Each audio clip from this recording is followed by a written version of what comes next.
There it is. We're Hey. live. We're live on Oh, Facebook. yeah. I think only Facebook. Oh. The RTF Sports Network is down this week for Mm-hmm. maintenance. So we're kind of just here. We're hanging out, and we're going to be on Facebook taking all of your questions. You know how it is. I went live just a little bit earlier to see. It's just amazing. It's Yeah. absolutely amazing. Brandon is the first person here every Fine. single time. Look at this guy go. Look at that.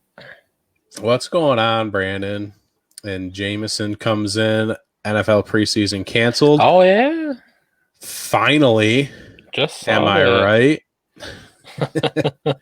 Thank God. We don't need that anymore. It's garbage.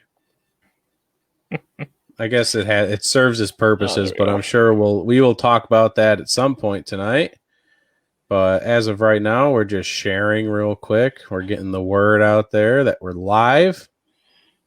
I apologize to anyone that would normally listen on Yeah. the RTF Sports Network, because that is down for the week. So I have to figure Yeah. out what I'm supposed to be posting on social media for the next week when there's no lineup. I'll still try and do my best as the social media manager for the RTF Sports Network to do my job. But it makes it a lot harder when there's like no content. That's okay though. So as we're here, we'll officially get started. So I know where to cut when we do our edit. So right now, welcome to On and Off the Field with Durf and Dylan. Yeah. This is the live show, 7-8 p.m. Eastern Standard Time every Tuesday. We have a whole bunch of eyeballs in here. We are so excited that you're here. Let me put up a banner that says welcome to On Off the Field so you know exactly what you're listening to. I'll even put up the ticker. Yeah. Fancy little ticker. I made our logo in the corner a PNG finally, so there's no white background. That looks nice and snazzy. Yeah. And I see 13 eyeballs. It's still going man. up in here right now. This is what we want. So, since you're in here, let's just double that number from 13 or 14 to like 30 and do this. Share, subscribe, follow, like, do it all. Do everything. Every single thing possible. And Durf, after he drinks his beer, will tell you where you should be subscribing, following, sharing, all of that good news. Yeah. So you can follow On and Off the Field on Instagram, Facebook, and Twitter. You can also subscribe to our YouTube channel where we are airing live right now, as well as for uncut episodes, our live shows, and other great content. Make sure to rate and review the show on iTunes so we know how we're doing and what you like or dislike about the show. You can find all these links at onandoffthefield.com along with our fundraising efforts and to learn more about Durf, Dylan, and the show. Like Dylan said, RTF Sports Network is down this week, but when it comes back up, head on over. You can head over there where you can catch On and Off the Field live on Tuesdays from 7 to 8 p.m. Eastern Standard Time, and our recorded show is on Fridays from 11 a.m. to 12 p.m. Eastern Standard Time. And when the network website comes back up, get on there and check out those blogs. There are some great written articles out there. We have some great writers on the network. So get over there when it's back up and get reading. Absolutely. 100%. Yeah. So for those that are here, welcome. And at some point tonight, if you watched the live video earlier, you're probably here because you want to win that Amazon gift card. I know. I know that's why some of y'all here. You're just like, shut up and say the word so I can move on with my life. Well, I can't. We have to wait a little while. We have to have some listener retention. Yeah. You know? You have to stick with us. It'll be a good time. I promise it won't be awful. So to win the Amazon gift card at some point around, middle way through the show or something like that, I'm going to give you a code word. Ooh. Code word. The code word will be used make sure you share the stream here. Like that'll be one part. Make sure you share what you're watching right now to your own feed. We got to get those eyeballs up. And then I'll give you the code word. You'll take that code word. You'll go listen to the Mike and Mike Man Hour. Their Facebook pages, the Mike Man Hour. They're on the RTF Sports Network. And then when their stream starts at 10 p.m. Eastern Standard Time tonight, you tell them the code word and share the stream. Boom, $25 gift card to Amazon. Yeah. That's it. You have to know a word and like share that. some streams. That's simple. Is that really? It's probably the easiest gift card you'll ever get in your life. 100%. You can take that to the Amazon bank, baby. Jameson's lighting up our comments already. Nice. He says he's still on this still on the preseason here, how coaches are going to determine the final rosters. Each team has to cut their rosters down to 80. They should have 90 on them right now, so 10 players. Yeah, I think we're gonna hit on that a little bit when we get to our NFL news segment. But right quick, since that was our Amazon spiel. We also have our charities going, Feeding America and the Boys and Girls Club of America. And speaking of the Boys and Girls Club of America, we are working on their fundraising efforts by doing the OOTF Fantasy Football League, which we still have plenty of spots open for whoever wants to join in on that. Get on this league. You want to be there. We have a guest tonight, Mike Reeves from Twist Sports Nation. And we're going to see if we can get the Twist guys in on this. That's going to be one question we'll pose to him. But yeah, you got to like the OOTF family group page, which some people are already watching from. And then $20 is the buy-in, but that money will just go towards charity. And then if the league is canceled, the season's canceled, I can't give you your money back. So just know that. That's our disclaimer. I'm not. But it's a good cause. So it's a great cause. You'll be fine. It's only $20. Yeah. But yeah, it's gonna be a really fun league. We'll probably do the draft live. We'll have a lot of fun with it. It'll be a fun season. So make sure you jump on that. Make sure you stay tuned all the way until this code. If you miss the code word, you're gonna miss it. So you have to watch at least until the code word, bare minimum. And I'm gonna take that banner down, and we're gonna move on to our next segment, our favorite segment, also our least favorite segment, and definitely least favorite transition, the other sports. I hate this segment. Transition. That's fine. It's really fun though. The other sports. We're probably gonna get a T-shirt made. That'll probably say the other sports on it. We got to work on this merch life. Yeah, we got to get on that scene. But for the other sports, we have a lot in here actually because sports are rolling. Yeah, baby, sports are rolling. It's a lot of fun, and one that's really, really rolling is the NBA. The NBA has 0 new positive coronavirus cases. 0. Zip. Nada. None.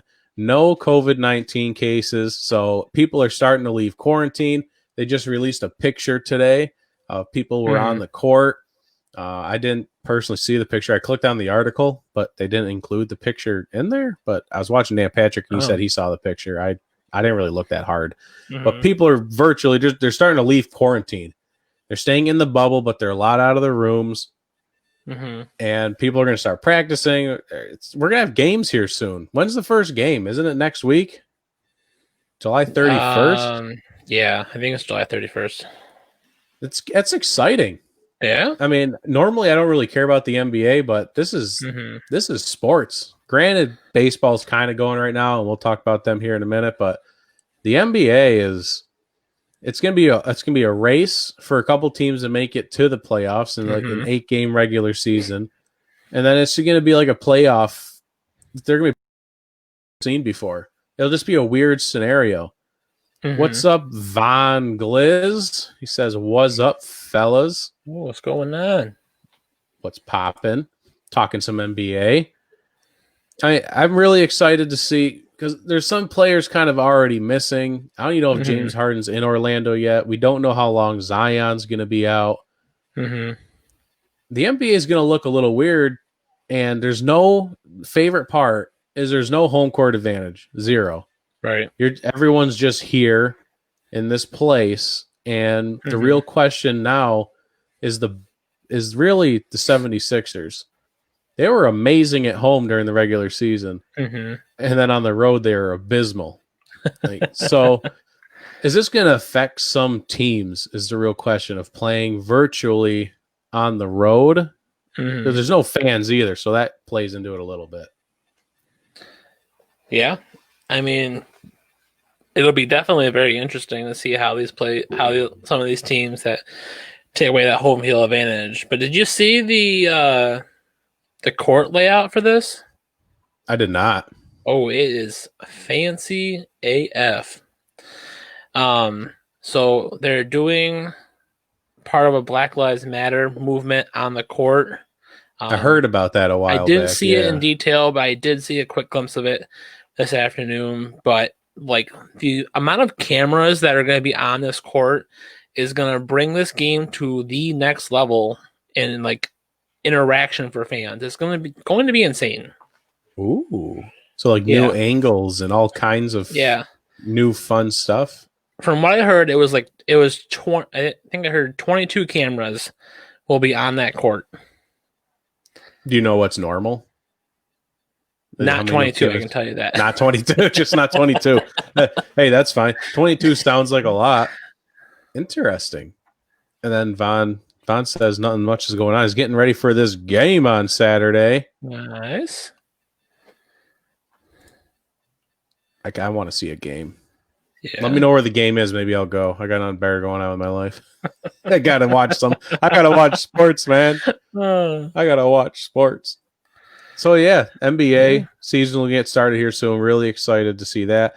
And this is something that I didn't see. So go ahead for this. This is your news. So it's kind of a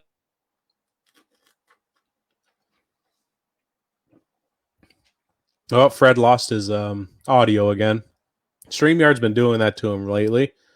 He's going to work on getting that back up. But real quick, he'll fill me in here. Oh, there he goes. He's back. All right, go ahead. Oh, so the Minnesota Timberwolves are apparently up for sale again. And they are looking to get $1.2 billion for the franchise. Owner Glenn Taylor is looking to sell it for that much. Apparently, he's been trying to sell it for years, and I think now maybe he's trying to actually sell the team. And the big thing here is one of the probably biggest named Timberwolves players to ever play for the Timberwolves, Kevin Garnett, is actually in the leading group to buy the franchise. That's interesting. So, why can't I hear you? Oh, still can't hear me? Jeez. It's been a rough ride here with StreamYard, but that's okay. Yeah, Kevin Garnett leading. And I find that interesting with Kevin Garnett, a past player for the Timberwolves looking to buy them. Because there's also news at the Mets, with the Mets selling their franchise, that I think it was J-Lo and Alex Rodriguez are looking to buy the Mets. They're leading a group to do that. So, all these players looking to buy franchises are very interesting. So moving out of the NBA while we wait for Fred to fix his audio here, whatever the case may be with that, the NHL has had 2 positive tests since they have started their camps out in Edmonton and Calgary, the 2 different bubble locations for the NHL playoffs. Only 2 tests out of all the players. Other than that, they are good. They're going to start playing on August 1st. And I feel like that's probably one of the most successful franchises so far or the successful sports that have kind of handled this coronavirus situation. The NHL has been very quiet They've only had Mm-hmm. 2 positive cases. They figured out their bubble locations. Everyone agreed on everything, and the players just showed up, and they're going to play. And they're going to start on August 1st, and I'm personally pretty excited, and hopefully the Penguins can win it all because that's all I care about. Oh, You got can everything fixed over there? you can hear me, right? Yeah. Okay. I don't know why it's doing this, but am I leaning on the laptop wrong? Who knows? But I thought I got my microphone back, but then I couldn't hear you. So I can hear you now. I think we're golden. Let's just keep trucking. Any thoughts on the NHL? They're probably gonna be the one league that does it right and gets it done. And I'm The excited to only see one how the that playoffs. finishes? Yeah, I'm excited to see how their playoff format, how the competition kind of goes, once they start their playoffs. So that'll be really cool. I think really cool to see that there's 2 hub cities. I think the 2 hub cities is probably one of the most interesting parts with the NHL. But yeah, I'm excited to see them finish. Yeah, I'm curious with the 2 hub cities if, for the finals, there'll Mm-hmm. obviously be one coming out of Calgary and one coming out of Edmonton. Are they going to travel back and forth to play the finals, or are they just going to pick one location for them to play the entire finals? Because it's kind of like an Oh east-west yeah, thing, but that would kind of defeat the purpose if they had to travel of the bubble. Like one team is going to have to travel. That's right. the But only problem I see happening. But maybe it's not going to be that big an issue. You take a private plane, a very small amount of right. contact, but still, you're going to have to figure out how to meet them up at some point.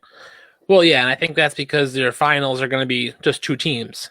So Right. instead of moving, what is it 24 teams that are moving, or I can't remember what it is there, but Don't look at me. instead of that massive amount of teams that have to move between cities, they're only moving 2, Yeah.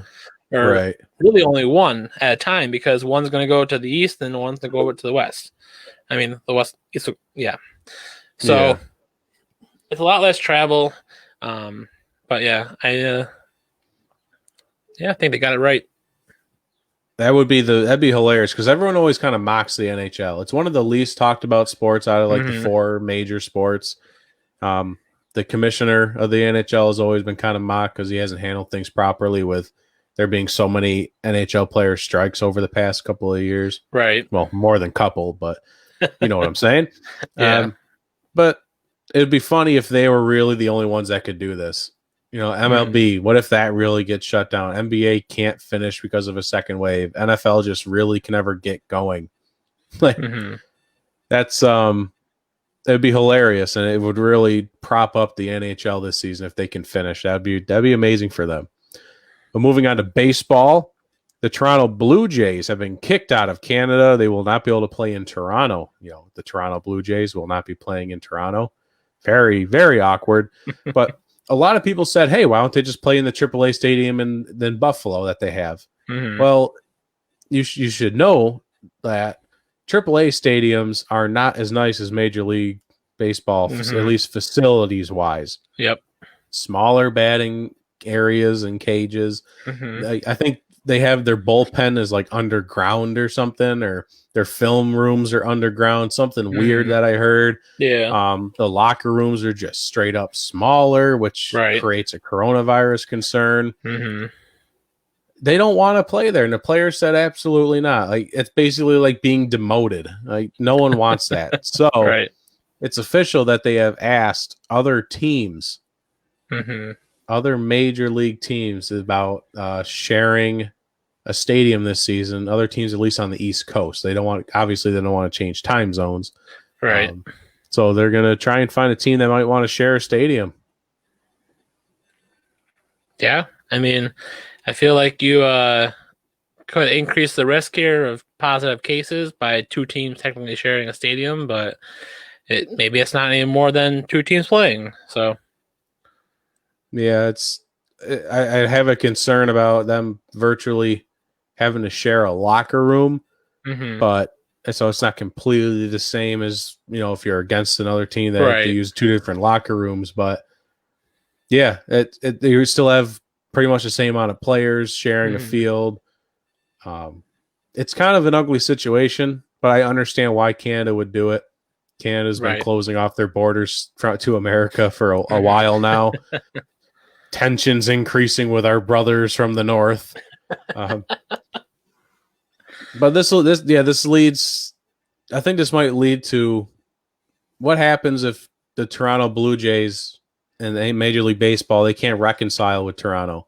What happens if the Blue Jays return to America? They build a stadium in Buffalo. Can Buffalo have a Major League Baseball team? Not outdoors, I don't think. Probably not. I think it would have to be an indoor stadium like Toronto's is now at the Rogers Center. Yeah, why not? I think that'd be a fun concept because now, like, what if this happens again? What if Canada says completely, screw off America, get your teams out of here? I find that an interesting concept. Mm-hmm. Let's pull Toronto Blue Jays out of Toronto, make them the Buffalo Blue Jays. Let's go for it. Let's do it. The Pagulas can really make a push for that. Yeah. Why not buy the team, move them to Buffalo? There you go. I highly doubt that would happen, but this could be a talking point, I think. Yeah. Just something fun that I thought of. But other than that, some big news for Alyssa Nakin or Nakin. Is it Nakin? I would think Nakin to the 2Ks. Nakin. That does make more sense. Terrible pronunciation. The big news for Alyssa Nakin, she was put in as the first base coach. She's the first female coach ever to be an on-field base coach during a game. Wow. But she has been with the organization since 2014, and she was the first ever female to get a baseball coach position in the first place. So she's already made big news once by being the first female to do something in baseball. And she's basically just keeps making history. I don't know how you go up from here unless she becomes like the head coach. Yeah. But congratulations to her for breaking ceilings. Those glass ceilings, opening up spots for females. Yeah. Good I don't stuff. know if females is the word where I've seen people hate it when other people say the word females. They call them, but that's just what we did in the military. We didn't say girls or women. We said females. So that's just kind of that's just me. It's a me thing. So yeah.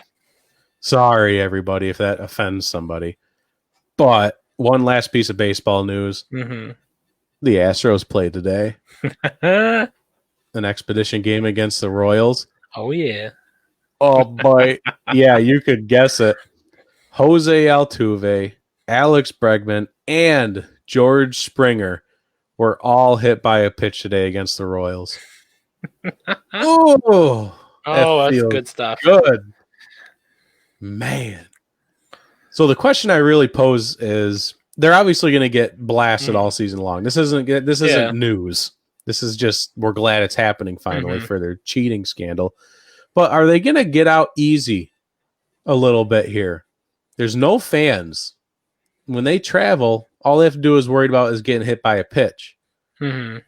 There's no fans that are going to be cussing them out, banging on trash cans, doing all these fun things that we expected that fans would be able to do this season. Right. So are they just kind of getting out easy here? Maybe a little bit. I feel like having that fan interactions not being there, they're probably getting off a little easy. Yeah. I mean, it'll be interesting to see what some of the stadium media coordinators can do when they come up to bat. Like, they could just pump in booing music or booing sounds. Like, that would help. I think help get some of that pain on them. But yeah, I definitely think they're getting off easy with no fans. Yeah, it's unfortunate, and I know they really can't do anything about it. Unfortunately, right. It's just kind of the reality that we're forced with. But I do agree with you. I hopefully the media people in the stadiums can, let's put up a trash can banging sound when they go up to bat. Let's just do something. Let's mock them a little bit. The fans can't do it, so pump in some booing noises. There you go. Let's go for it. So that's all we have for other sports. We don't have too much NFL news. It's been relatively quiet on the NFL front. And then we're going to jump into our main segment of fantasy wide receivers. But right now, really all we have is the NFL and the NFLPA, thank God, are starting to kind of come together, Yeah. figure things out. The first one, as Jameson has pointed out, the NFL has proposed a 0-game preseason to the NFLPA. It's only proposed; it hasn't been accepted, but that's literally what the NFLPA already said is they want 0 games, so they're going to accept it at some point. I don't know why there hasn't been news that they've already accepted it. Well, I think it was breaking news so it was breaking as we were about to go live. NFLPA leadership tells players during conference call that there won't be any preseason games this year. Well, there you go. So it is official now. Wow. Alrighty, it's official. So there will be no preseason games, and also, as Jameson said, it's usually a 90 person roster. It's been cut down to 80, and I'm pretty sure it's going to stay 80. So they're going to have to cut 10 players, and they're going to go into the season with 80 because they have to have backup for people that get the virus, and they're expecting more people to drop a little bit easier this season. So it's going to be 80 players going into the season. So without a preseason, now the question is, are we going to see more injury in the regular season? And how are coaches going to cut those 10 people? Is it just going to be based off of practice, expedition games? I've heard rumors that teams are asking the NFL about, are they going to be allowed to do expedition games with other teams? Like their own little mini preseason with like Pro Bowl rules, like no tackling, but still at full speed. Yeah. That's kind of the world we're going to be living in. What do you foresee for the NFL? I've heard there's going to be a lot more live action in the practice drills, or like when they do like their 7-on-7s or full 11-on-11 full practice scrimmages. I think because there's no preseason games, that's where the coaches are going to make a lot of their decisions to cut the trim down by 10 players. And I don't see an exhibition game being able to happen with the NFL just because of how much the NFLPA and the NFL have fought over this with trying to get the guidelines down for every scenario with what's going on right now. But yeah, I think you're going to have an issue with injuries, probably starting out, probably players that took time off instead of training on their own or making sure they're still staying in shape, just maintaining their fitness, and you're going to have injuries. And I think that's one of the main reasons why you need that 80-man roster for this year. Specifically, just because you could have people get injured, you could have people test positive, and the amount of testing they're going to do, it could get ugly for a little bit for the NFL if such and such happens in the fall, and they're using 40% of that leftover roster from 53 to 80, and just a man a team to be there on Sunday. That goes with just locker room space in general. Yeah. You say that, you can't be within this distance. You put a plexiglass, use every other locker or whatever. Right. You have 80 people now. Yeah. I don't know if they're all going to get dressed. I would assume that they're probably not all getting dressed, but they're at least on the roster. You need a spot for them, right, in your practice facilities and all of that. But speaking of testing and COVID-19, they agreed to do daily testing. That's what all the players wanted. They kept saying, how are you going to keep us safe? And that's one way, is make sure no one's positive at virtually any given time. So daily testing. They expect to get the results back within 24 hours. I don't know how that's possible because the MLB already failed at that once, but the NFL will try. And then if the testing falls below 5% positive rates, they'll move the testing to every other day. Oh, so not bad. I would assume they'll probably come out of the gates above 5% with how many players are going to be. 32 times 80. I mean, it's a lot of players. And what we've seen a lot of players practicing together, going out to, parks and high schools, and that people are not quarantining as they probably should, at least that we've seen on social media. Right. So I would imagine that we're probably going to be above 5% out the gate, unfortunately. Mm-hmm. But when did they? I think they just started reporting today, if I'm not mistaken. I think rookies showed up today. Yeah, 21st. I think rookies started today. And then injured players show up in the next 2 days, and then the veterans will show up next week. And then we're gonna have some freaking football here soon. Woo! Yeah. Some freaking football. So close. 2 players that will not be playing football is Michael Bennett and Antonio Brown. They have announced their retirements. Granted, Antonio Brown has announced his retirement about 15 times, so we're not sure what's going to happen there. But Michael Bennett has officially retired, 11 seasons, 69 and a half sacks, a lot of tackles, 13 forced fumbles, I think 5 recovered fumbles. I'm just trying to do this off of memory. But is he a Hall of Famer? Is he a Hall of Fame defensive end? He won a Super Bowl with the Seahawks, won a Super Bowl with the Patriots. But are the numbers there that are really going to push him into the Hall of Fame? Not right off the bat. I don't think it push him in the Hall of Fame right off the bat. I mean, I think you did. I think you forgot one stat though, Dylan. Which one did I forget? The tiniest shoulder pads ever. Oh my God! It's so true. Maybe that's what pushes him in. That very well could be. His Hall of Fame induction moment will be Michael Bennett and his statue right next to him, and they put the shoulder pads on, and they're virtually invisible. And that is what we had. They take the statue off, and it's just these little thin things on his shoulder. There you go. And everyone claps, and it'll be an amazing moment. Yeah. And the Mike and Mike Man Hour tuned in. He said he's not. He needs other players to suck, and his arms just aren't that big. Or his arms are just that big. Yeah. Sorry. That it is. I've always wondered why he did that, but I guess it's so he has more of that swim movement. Yeah. But I assume that I'm kind of with you that he's not really a Hall of Famer. Antonio Brown will not be in the Hall of Fame. He didn't play long enough. He's an absolute basket case. But he said the risk outweighs the reward for returning to the NFL. So he says he's just not into it. But yeah, I'm sure a lot of teams will be reaching out to him at some point in the middle of the season if they get hit by the virus. So true. Happy retirement. This I thought we were getting really close. We were getting real close. With them right there, there were reports where they said, man, the Seahawks are really interested in Antonio Brown. I was like, don't you dare. Don't you even think about it. I want just go out there and get Josh Gordon. He'll be reinstated at some point. Just stick with Josh. He's a good dude. He just likes the weed. Just get Josh.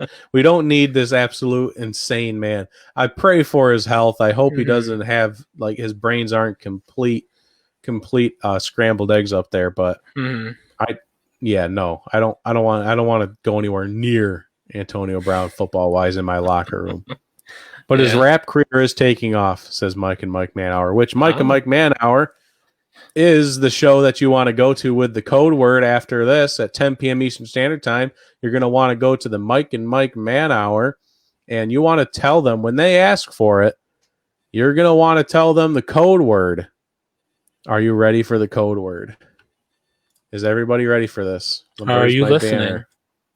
We have only 3 people tuned in. Oh, well, those lucky 3 people have a chance. I mean, and Mike Reeves is sitting in the backstage waiting to come on and talk fancy wide receivers. So we're up to 4. Here it comes. If you want to win an Amazon gift card tonight, your code word that you need to go to Mike and Mike Man Hour's live stream at 10 p.m. Eastern Standard Time is BAND.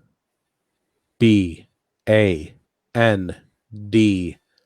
BAND is your code word. I'll even type it in. Code word BAND. There you go. Sending. There we go. It's doing it. I've never done that before. Oh, it sends it to all of them. Oh, that's cool. We fancy.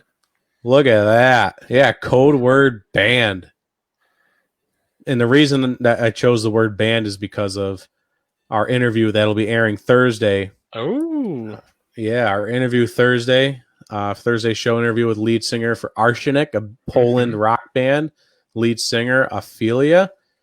Yeah, it was a great interview, about a half hour long. So that will be airing Thursday. So that's why we chose band. Make sure you go to Mike and Mike Anhour's live show and tell them the word and share the stream. And you can go in there and win an Amazon gift card. So very exciting stuff. And I have to, unfortunately, change something up right here. Alrighty.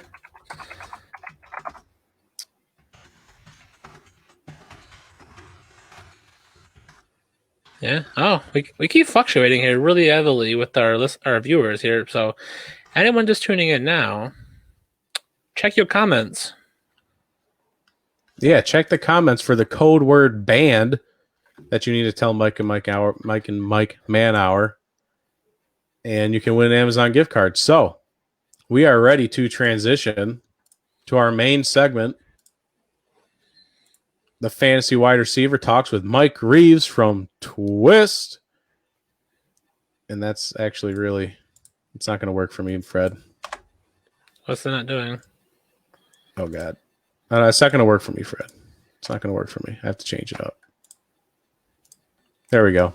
It was 2 lines. I didn't like that. I was really hating on that. I thought you were saying like StreamYard wasn't working. I was like, oh no, that was just really bothering me there. So that's not going to work. So we are ready to bring in Mike Reeves from Twist Sports Nation, and also Mike on the mic. What's up? What's up, fellas? How you doing? Oh, could not be better. I wore my bikes for you. Ew. I'm going to guess Adam Thielen is in your top 10, huh? He's not. He should be, though. Oh. Boy, oh, boy. Getting some feedback from your side as well. So I throw that out there. Oh, on mine, you are? I think so. I thought I would just let you know that real quick. We did not test this because we are not a professional podcast. Everyone keep that in mind. We learn on the fly. Yeah, we just bring them in. We get some feedback. We're like, hey, we got some feedback, and we'll be fine though. That's how they do it on Pat McAfee's show too. Oh, there you go. We'll figure it out. We'll be fine. So we're here to talk fantasy wide receivers, Mike. We're super excited. Real quick, you want to tell people about Twist?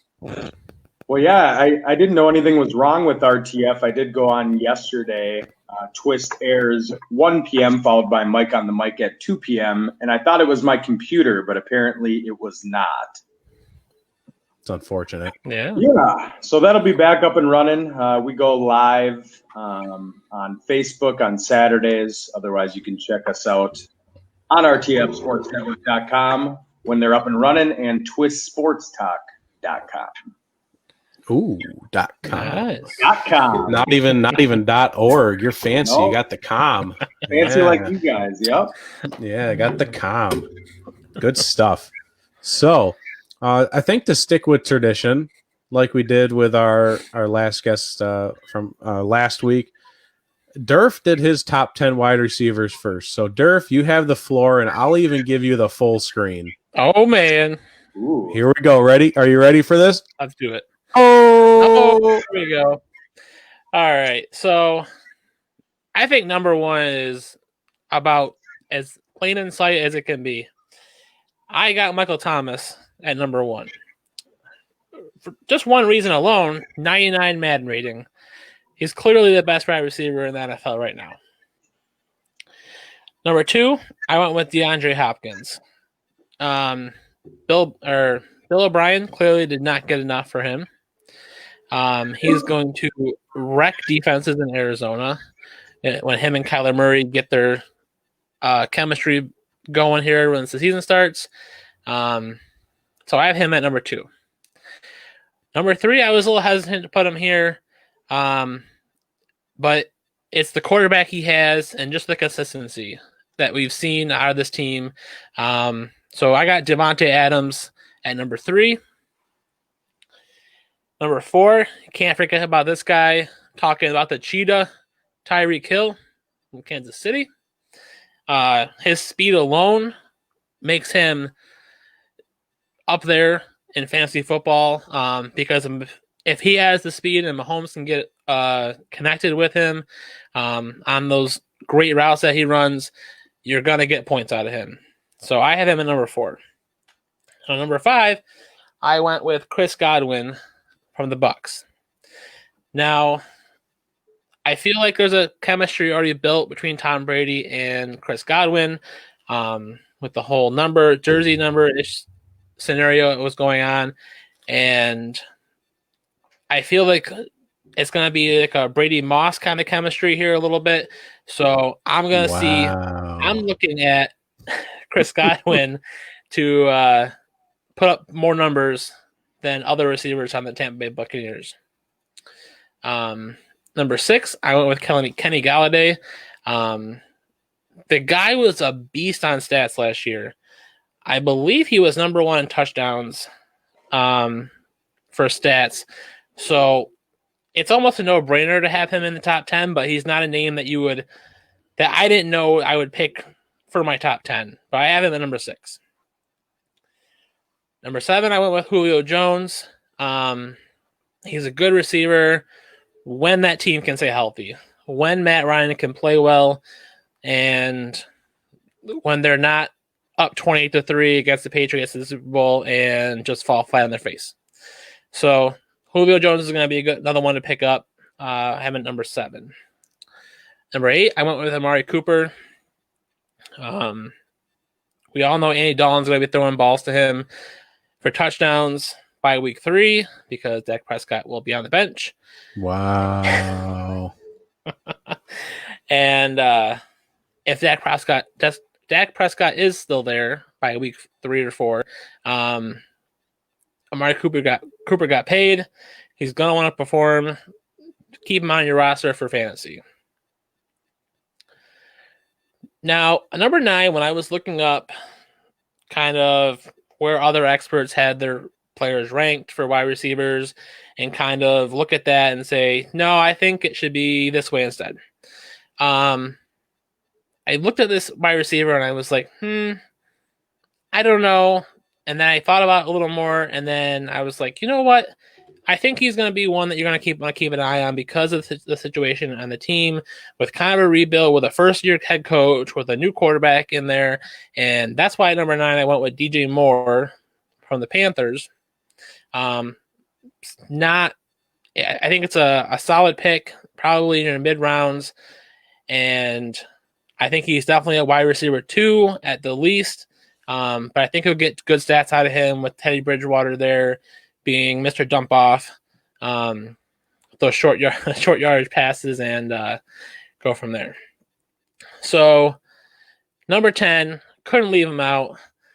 I think he's going to do great over here, and I went with Stephon Diggs as my number 10 fantasy wide receiver because he clearly was worth the money or worth the trade or worth the draft picks.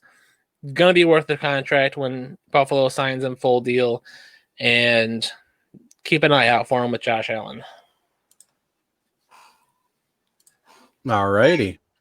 So first and foremost, we got someone controlling Twist over on the side, calling you out, comparing Godwin to Moss. Holy baloney. Is that like a player comparison or just like a stats comparison? Well, I'm saying it's a chemistry comparison with Brady. Okay. Brady and Godwin already had that chemistry from the whole jersey number situation. So they're already clicking. And I think you're going to have the same situation with Chris Godwin. He's been getting better. He's an explosive receiver for the Buccaneers. He's got a better quarterback now. Mike Evans is probably going to be double teamed a lot more because the opponents are going to think that Brady's going to want to go to him, but it's actually going to be Chris Godwin who Brady targets the most. And I think it's going to be similar to like your Wes Welker or your Danny Amendola or your Julian Edelman situation in New England with Brady. But I think you could say similar to Brady or Moss with numbers, but I think it's the chemistry there that I'm looking at. That's interesting. and they're calling me out as a hogwash comparison, but that's fine. Bring it. That's fine. We have other people on the network that think Jameis Winston's a top 10 quarterback in the league, so it's fine. Not gonna say names. But we're gonna let Mike do his top 10. But apparently we should have got Ben's from Benzie's bit. So that's our I'm bad. the back-to-back champ there, Matt. You lost. I got 2 rings, so just sit back and listen there. All right, well, here we go. I'll give Mike the solo screen, and here we go, top 10. All right. Well, I will go down from 10 and end with my 1. I did make note of changing it up as well. Yeah, you got it at number 1. So falling in at number 10, I do have Juju Smith-Schuster. I think when you have a fully healthy Ben Roethlisberger, and he is primed for a huge season, so he's in at my number 10. Number 9, I do have Kenny Galladay. He did lead the league in touchdowns last year. The trouble with me that he didn't go any better is Stafford's health and no real backup there. If Stafford goes down, Galladay's in big trouble. But he did have a great season last year, so he did make my top 10. Durf and I were exactly the same at number 8 with Amari Cooper. Again, he probably would have been higher here if he didn't have health concerns, but he's just a stud, and Dak Prescott will be playing quarterback the whole season.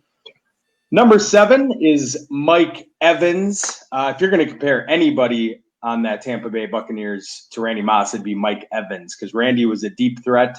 Mike Evans as well is a deep threat, over 1,000 yards and 8 touchdowns last year.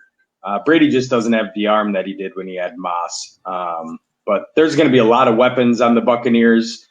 Double coverage, if you double anybody, there's so many weapons on that team that it's going to be tough. You're just basically going to have to play zone defense against them to come up with anything. Number 6, I have the Cheetah.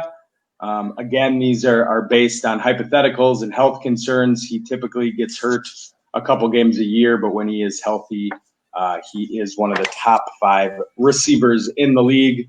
This pains me to say. My number 5 is a Packer, and that's Devontae Adams. Ooh.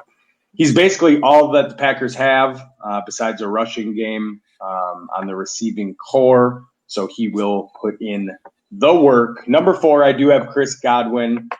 Like Durf had mentioned, he's not really the slot guy. He's the number 2, but they'll use him in the slot.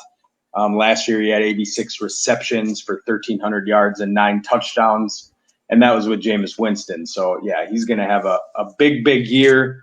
Number 3, I still have Julio Jones. I got to see a year where he doesn't produce before he falls out of my top 3. You know, the biggest thing in fantasy football is consistency. And yes, his touchdowns aren't always there. I believe he had 6 last season. But he 99, receptions and 1,300 yards. Year in, year out, Julio Jones is always there. So show me a year he's not until he doesn't crack my top 3. And then our 1 and 2 were the same. DeAndre Hopkins, new look Arizona Cardinals with that Kyler Murray connection. I think he's going to have a huge year. But it is tough to top that Madden 99. Can't guard Michael Thomas. I think he's the consensus, if you ask anybody in the entire world, number 1 receiver. Yeah, it's just strictly the records he broke. Yeah. I mean, when you have a wide receiver literally breaking catch records and you have him in PPR, I mean, he has to be your number 1 fantasy wide receiver. It's just a fact. Yeah. All right, I guess I'll spew out my top 10 real quick, and I don't know how which way am I supposed to go? 10 to 1 or 1 to 10? Oh my! Now I'm confused. Just keep things spicy. I'm gonna go from 1 to 10 because I think our 1 through 5s are usually about the same. It gets spicier down near number 10. So number 1, and I got Michael Thomas. Obviously, we just went over that. But number 2, I actually put Julio Jones at number 2. I love Julio, man. Straight up. He did not have the touchdowns that you would like to see. He's getting up there in age a little bit. The dude can catch literally anything thrown his way. as long as the offensive coordinator, Matt Ryan, they're calling plays that go to Julio, those are catches for Julio. He's not dropping nothing. But another guy who doesn't drop nothing is D-Hop. Kyler Murray just threw for over 5,000 yards last season, if I'm not mistaken. Now you're going to add DeAndre Hopkins. Game over there. I mean, that dude's an absolute monster, so he's going to have a great season. He's going to open up things for people like Christian Kirk and Larry Fitzgerald as well, which we'll get to in a moment. Number 4, I have Tyreek Hill. I am a little concerned about injury, and there's a lot of studs on that offense like McCole Hardman, Sammy Watkins, and now they bring in Curtis Edwards there, the rookie running back. So I'm sure he'll still get his fair share of looks, and Travis Kelce, but so he's at number 4. I do have Devontae Adams at number 5. Like Mike said, about the only receiving threat there really is. I mean, I'm not really concerned about that anyone else in that wide receiving core. Number 6, I have Chris Godwin. Absolute monster season last season. I don't really see him going down in production whatsoever. If anything, with double teaming people like Mike Evans and you have Gronkowski going down the seam, Chris Godwin's just going to be open. It's just a straight fact. Kenny Galladay at number 7. He's just a stats monster. Like pretty much the same situation with the Packers, about the only guy over there who can catch a football. I have Mike Evans at number 8. Kind of the same scenario. If the team decides, hey, we should double cover Chris Godwin this game. Well, guess what? Who's going to be open? Mike Evans is going to be open. So one of them is going to get a lot of looks every single game. I have Amari Cooper at number 9, especially. I wanted to put him higher, but I just couldn't give that much love to a Cowboy. With Mike McCarthy coming over with a pass-happy offense he normally brings, Amari Cooper, $100 million man, just going to get balls thrown his way all game. And number 10, Homer pick. Tyler Lockett, number 10. Had a perfect passer rating with Russell Wilson 2 years ago. Last season was okay. He had a couple of games where he wasn't a top 10 wide receiver, but overall, he was definitely close to a top 10 wide receiver. So I'll give him that number 10 spot. Any major complaints? Well, I have 2 of Durf's and 1 of yours in my busts for the year. So in your top 10. So we'll see. I think we actually have a bust in our bust category in your top 10. So this is going to get spicy. All right. So let's lead it off with our booms. Durf, who do you got for your booms? So for booms, I have Adam Thielen and Cortland Sutton. Adam Thielen's going to get a lot more targets without Diggs there. Justin Jefferson still has to get into that system, feel more comfortable, make the connections with Kirk Cousins. Adam Thielen's going to skyrocket like he's done in the past.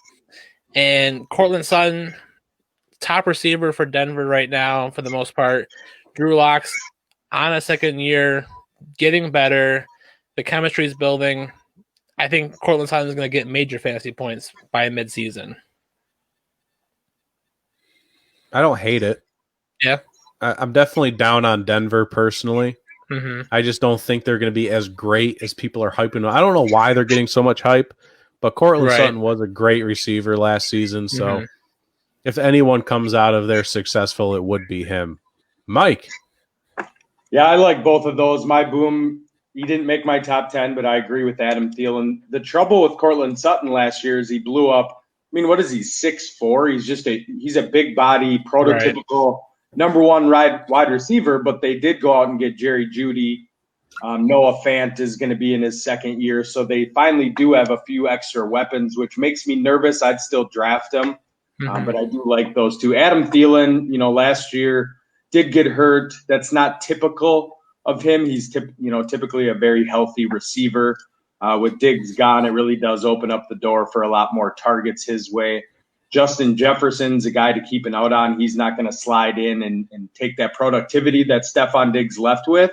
But as far as rookie wide receivers go, in my opinion, he's going to have one of the biggest years. My other one is A.J. Brown, who almost cracked my top 10, really ended the season with a bang.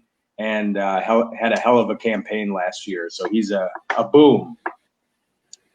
I almost put A.J. Brown as my boom as well, but I kind of replaced him with my other homer pick is DK Metcalf. Virtually the same person. Like, let's be honest, A.J. Brown and DK Metcalf are the same person. They were both rookies last year. They're both freaks of nature athletically.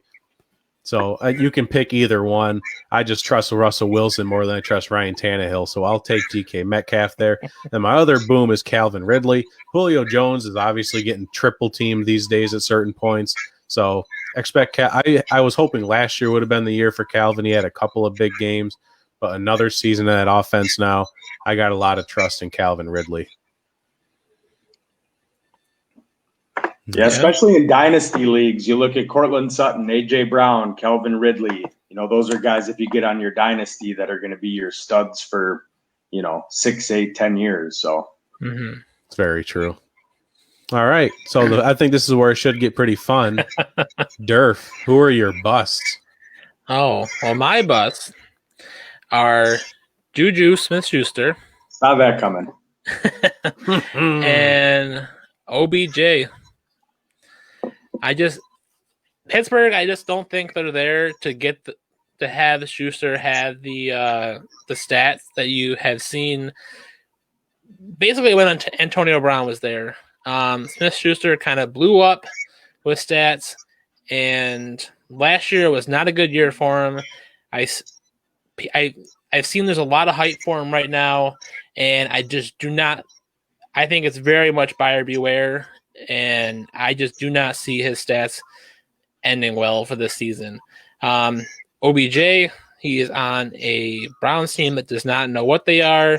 Baker Mayfield is half the time absolute garbage, and there's too many hot heads on that team for him to have a good year. Yeah, my real concern with OBJ is like every season, they have a new head coach, and if they start the season 1-3, yep, it's just going to explode and go terrible. So I definitely would agree with that. The nice thing with the Browns this year is bringing in Kevin Stefanski. You want to bring a culture to a team that's drowning, and I think that's really what they're bringing there and working on. All the little things with Baker Mayfield. I think he's going to have a really strong year. But OBJ is just one of those guys that he's a red flag in fantasy when it comes to me, and I rarely touch him. So he's definitely a bust in my book. You got any other busts? Oh, I got a bunch. Oh, he's got a bunch. Oh, boy. I can't wait. So DJ Moore, bust radar. Had a great season last year. To me, Teddy Bridgewater just isn't the answer in Carolina. We had him here in Minnesota. He is a dink and a dunk, and you looked at him in New Orleans last year, and really, to me, that wasn't Teddy. That was New Orleans, and that's just the way that you could have thrown me back there, and I would have had a productive, season as well. So DJ Moore makes me nervous. He is a good athlete. He's a good player. But is he going to get that same productivity as he did last year? I don't know. Stephon Diggs is another one. Just for the mere fact that Josh Allen can't throw accurately deep. Kirk Cousins, despite some of the stuff he's not very good at, has one of the best deep balls in the whole league. And Stephon Diggs is one of the best receivers at that deep ball. And I'm telling you what, there's going to be some turmoil in Buffalo if Josh Allen can't accurately throw Stephon Diggs that pass. I know from experience, dude. You would like to think maybe the new environment would help his attitude, but Buffalo is not that friendly of an environment, especially when you get later in the season. So at least Minnesota had that indoor stadium there. at least. Sure. Keenan Allen's another one to watch out for. As a bust? Yep. You lose Phillip Rivers. What's their quarterback situation look like? He's had health concerns in the past.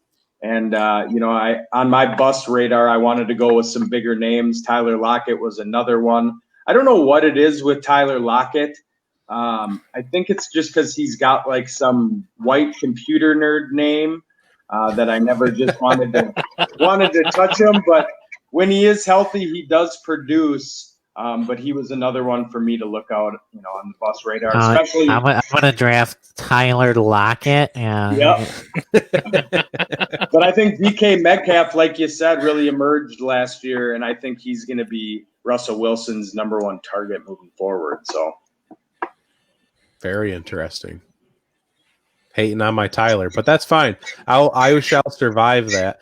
But my bust, I stole one from Durf, was Juju. I just don't trust Big Ben to stay healthy. He literally got hurt throwing a football. No one touched him. He threw a football and got hurt. There's no way he was playing the entire season. And then you're going to have to deal with people like Mason Rudolph again. So I don't trust Juju. I don't trust that offense at all. And then another one, the only reason I put him here is because I've been seeing a lot of love for him, and I have no idea why. DJ Chark. I don't get it. People are like, oh, keep your eye out for DJ Chark. He'll be a steal later in rounds. Sure, maybe he will be, but how much is he really going to produce for you in that Jacksonville offense? We love Gardner Minshew on the show, but it's a little bit sarcastic because everything on that team is an absolute disaster right now. So, yeah, I don't trust DJ Chark. The only reason I put him there is because I've seen him in the headlines lately. DJ Chark's going to have a great season, says Tony DePool from Strikeout Beer. Wow. I don't see it. He's talking it into existence. Yeah. And maybe I'll look like the dummy. The season happens. He lights it up like Shaq Barrett did on defense. No one saw it coming. And maybe DJ Chark, no one saw it coming, and it happens, and I'll be the idiot. I'll be fine with it. Whatever. Call me out, but I don't see it right now. So we'll wrap it up with sleepers. Durf, who you got for your sleepers? So sleepers, and you guys have both mentioned these wide receivers, but I'm looking at Keenan Allen to be a guy to keep an eye out for.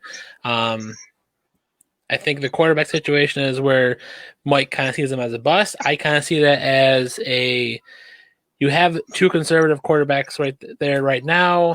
They're going to lean on a one wide receiver for the most part.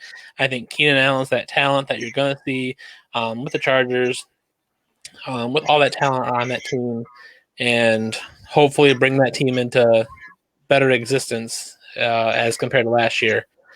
The other one I have is Dylan's homer pick here, Tyler Lockett. I think because of the fact that DK Metcalf kind of exploded last year, a lot of teams are going to be focusing on him because he's the younger player. He's the future. Tyler Lockett now kind of takes that veteran presence on the field. He is the more seasoned veteran. He still has the explosiveness. You're going to have to worry about DK Metcalf, but I think Tyler Lockett's going to be one of those sneaky wide receivers where he's going to consistently put up points as compared to his points last season. So that's why I have him as a sleeper. Yeah, I mean, there were points last year where Tyler had terrible games, and it happened when I made the playoffs. He would have his terrible games naturally, right? But the Keenan Allen one's the interesting one because I've had Keenan Allen on my fantasy rosters for the past couple of years. I normally draft him, and it normally doesn't seem to work out. I love the guy. Yeah. He's a number one. He feels like a good wide receiver, but it just never seems to pan out with him every single year for me. At least for me personally, I don't see it, but sure. All right. Yeah, for me with the Tyler Lockett, you got to look at it from a draft angle, and he's going to go before DK Metcalf. So it's hard for me to make Lockett a sleeper when he's getting drafted ahead of Metcalf. I do have Metcalf as a sleeper. Rashad Perriman moving over to the Jets, probably going to take that number one position. Also, Michael Gallup, who started to come on early last year before he got hurt. But really, my sleepers come down to rookies. If you look last year, the thing with the wide receiver position that's different than any other, tight ends, you got to get your guy because there's not this depth at the tight end position. Running back, you got to get your starters and you have to get a bench. Wide receivers, there's so many wide receivers I got a list here of 6 last year that were on the waiver wire. You mentioned DJ Chark, Michael Gallup, Marquise Brown, Terry McLaurin, A.J. Brown, Devontae Parker. Those were all wide receivers who you could just go and grab. You can't get that with tight end Will Dissly last year. There's some surprises once in a while, but really the wide receiver is the position in fantasy football where there's depth. So really you want to get your running backs and your tight end and all this stuff, and you can take some risks at the wide receiver position. For me, some rookies to keep an eye on. Justin Jefferson, like I said, he's a guy who's going to come in, and he's going to come into that number 2 position, which a lot of rookies aren't coming in and playing. DK Metcalf did have that opportunity last year. A.J. Brown, both of which we had mentioned. Another one, CeeDee Lamb, he's a 10th round ADP pick right now. Whether you get Michael Gallup late or an Amari Cooper, he's a great handcuff. He's an explosive receiver, and they drafted him in the first round for a reason. And thirdly, I've been on this show, talked to Colts before. Michael Pittman reminds me of a Mike Evans. He's going to come in and I think have a big impact with Phillip Rivers slinging that ball this year. I know Durf likes Pittman. I think we've talked about him in the past for you. I like all of those, and I like the fact that you look at rookies because I have one on my sleeper list. But first up, I have Christian Kirk. I think he might not be the greatest sleeper because I drafted him last year, I believe. But with adding D-Hop over there and already having Larry Fitzgerald, Kirk's going to eat this year. I don't care what you say. This dude's going to have so many opportunities. D-Hop will be double teamed. Fitz will always be looked at. But Christian Kirk will be slept on by defenders, I think. So make sure you don't sleep on him in fantasy. That was a terrible line, but I don't care. I just felt like I needed to say that. And then my other one is actually Henry Ruggs. Why wouldn't Oakland use this guy all season long? What do you have over there? You have Hunter Renfrow. Your best wide receiver is probably your tight end and Darren Waller. They have nothing over there. Why not just, hey, Henry, run and we'll throw you the ball? They have no reason not to do that. So I just think Henry Ruggs will also be another guy who has a lot of potential this year. But Tony DePool came in and said rookie wide receivers will struggle this year. They're not getting as many reps. And that's a fair point that we've made in the past. They don't have the preseason games. They don't have as much training camp. It might impact them. We'll see what happens when we get through the season. That's why you might want to wait to draft them till later because it might take them 3-4 weeks to really catch on to the offense. And that's kind of the point is they might not explode right away, but neither did A.J. Brown, neither did Shark. I mean, these were guys you were picking up week 5, week 6. I mean, Devontae Parker helped win me a championship. He wasn't a rookie, but it was between him and A.J. Brown that were there at the end of the season. There's people that are going to be there late that aren't going to get drafted for Tony's point because they're nervous about it. But they're going to be there later on, and they're going to help you win a championship. That's for sure. Especially with a player like CeeDee Lamb, where Amari Cooper, when's the last time he stayed healthy for a full season? He goes down in week 14 for a couple weeks. CeeDee Lamb's just sitting around. To me, depending on how much depth your league has, a lot of times you hear handcuffs at the running back position. There's some good rookies on good teams that I would consider handcuffing. Yeah, that's a very fair point because handcuffs are like a whole nother conversation you can have in fantasy. That's for sure, especially at the running back position, like let's say Dalvin Cook with Alexander Madison. Yeah, maybe 100%. That's probably the top one in the league right now. But yes, it is. I think that's all we have for fantasy wide receivers. We appreciate everybody tuning in and hanging out with Durf and Dylan and our special guest, Mike Reeves from Twist. If you want to give yourself one last plug before we kick you off. Yeah, appreciate it. You can catch us Mondays at 1 p.m. on RTF Sports Network, followed by my show, Mike on the Mic, and our website, twistsportstalk.com. Twist! I love saying that. All right, man. We'll talk to you soon. See you later. Appreciate you guys having me. Take it easy. Yeah, take it easy. All righty. And I think that's our show. I think so. All right. Well, thank you all. Again, thanks for tuning in to On and Out the Field with Durf and Dylan. Make sure you go to onandoutthefield.com. You got all the about information on there, all of our charities, and make sure you go to Mike and Mike Man Hour, their live show tonight at 10 p.m. Eastern Standard Time on Facebook, and tell them the code word BAND, BAND, to win that Amazon gift card tonight. BAND, BAND. That's what you need to do. All right. And that's for July 21st, 2020, just in case anyone listens to this, because we will upload it. And if you're listening to this in August and you're like, oh, I'm going to go do that tonight, don't do that. No, this is just for tonight. All right. And I believe it's our number 1 rated fantasy quarterback for the 2020 season, if I'm not mistaken. If you want to lead us off. All hail the Jockstrap King.